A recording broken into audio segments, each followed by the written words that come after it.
Bonjour à tous et bienvenue dans la première vidéo du chapitre 3 de Terminal qui porte sur l'engagement politique des individus dans les sociétés démocratiques.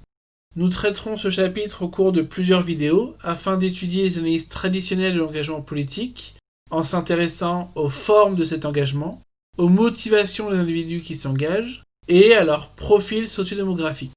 Il s'agira donc de répondre à 3 questions dans cette première partie. Comment, pourquoi et qui s'engage politiquement? Ce seront les 3 premières vidéos du chapitre.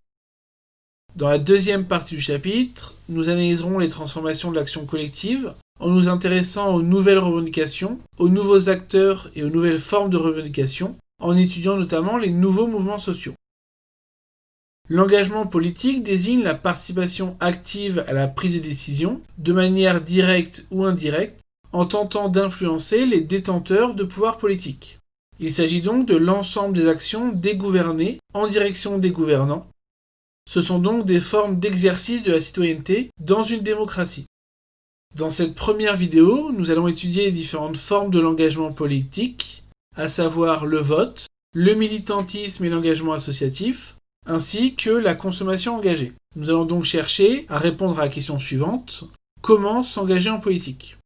Le vote, tout d'abord, est la forme d'engagement politique la plus visible. C'est aussi celle qui se mesure le plus facilement à chaque élection par le taux d'abstention. Ces chiffres de la participation aux élections sont très commentés à chaque fois, notamment car ils augmentent sur la période récente et atteignent des niveaux élevés. Par exemple, au second tour des dernières élections présidentielles, le taux d'abstention était de 25,44% et il était de plus de 57% pour les élections législatives la même année en 2017.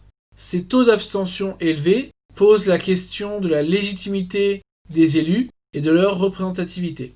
Le vote désigne le mode de gouvernance, de prise de décision et de sélection des représentants dans une démocratie. Le vote vise à exprimer une préférence pour un parti, pour des idées ou des personnes, ou au contraire, le rejet des idées et des personnes présentes dans l'élection par le vote blanc, le vote nul ou l'abstention. Cette dernière peut aussi montrer l'absence de politisation d'une partie des citoyens et donc l'absence d'engagement dans les sociétés démocratiques. Au-delà du vote, il existe d'autres manières de participer à la vie politique d'un pays et de s'engager politiquement. C'est le cas du militantisme, de l'engagement associatif ou de la consommation engagée. En effet, l'engagement politique peut également se faire par le militantisme et l'engagement associatif. Il s'agit alors d'un engagement davantage quotidien et plus approfondi que le vote, consistant à défendre une cause ou des idées à travers des actions concrètes et diverses, en adhérant ou non à une organisation politique, syndicale ou associative. La distribution de tracts, le collage d'affiches, la participation à des réunions, la signature de pétitions, le sit-in ou les manifestations, ou encore l'engagement financier via des dons ou des adhésions, sont des formes de militantisme et d'engagement associatif. Il existe des formes moins classiques et moins conventionnelles de militantisme, comme les actions plus ou moins violentes et spectaculaires de l'association Sea Shepherd ou de l'ONG Greenpeace.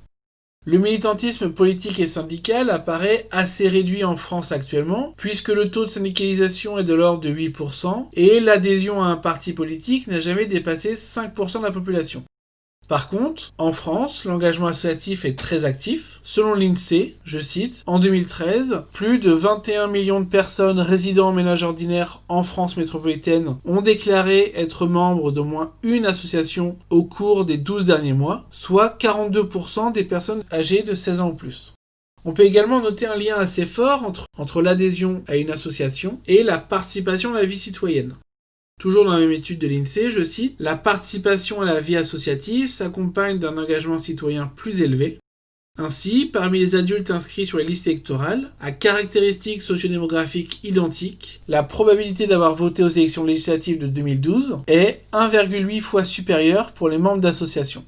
Quelle que soit la nature de ces domaines associatifs, pratique de l'activité culturelle ou sportive, convivialité, défense de droits ou d'intérêts, la participation des adhérents à ces élections reste très supérieure à celle des non-adhérents. Elle est d'autant plus élevée que les adhérents participent régulièrement aux activités associatives. Cette plus forte participation électorale traduit sans doute de la part des membres d'associations un intérêt accru à la vie publique et citoyenne sous toutes ses formes. De la même manière, la participation aux élections professionnelles est plus importante parmi les salariés en emploi adhérents d'une association que parmi les non-adhérents. Celle-ci l'est encore plus pour les adhérents d'associations de défense de droits ou d'intérêts. Pour ces derniers, à caractéristiques identiques, la probabilité de participer aux élections professionnelles est 2 fois plus élevée que pour les non-adhérents. Cette analyse provient d'une publication de l'INSEE en 2016 intitulée « 30 ans de vie associative ». Au-delà du vote, du militantisme et de l'engagement associatif, la consommation engagée, appelée parfois consommation, est une manière différente de s'engager politiquement à travers le mode de consommation. Les produits consommés et la manière de les consommer peuvent être le support de revendications politiques. Le boycott est l'exemple le plus connu. Il s'agit de refuser d'acheter les produits d'un État ou d'une entreprise, en particulier, pour protester contre les actions menées par cet État ou cette entreprise. Historiquement, l'exemple le plus connu concerne le boycott des bus de Montgomery aux États-Unis pendant 1 an, entre décembre 1955 et décembre 1956, par les Afro-Américains pour dénoncer la discrimination raciale subie à cette époque. Le véganisme est aussi une manière d'agir par la consommation en renonçant aux produits d'origine animale.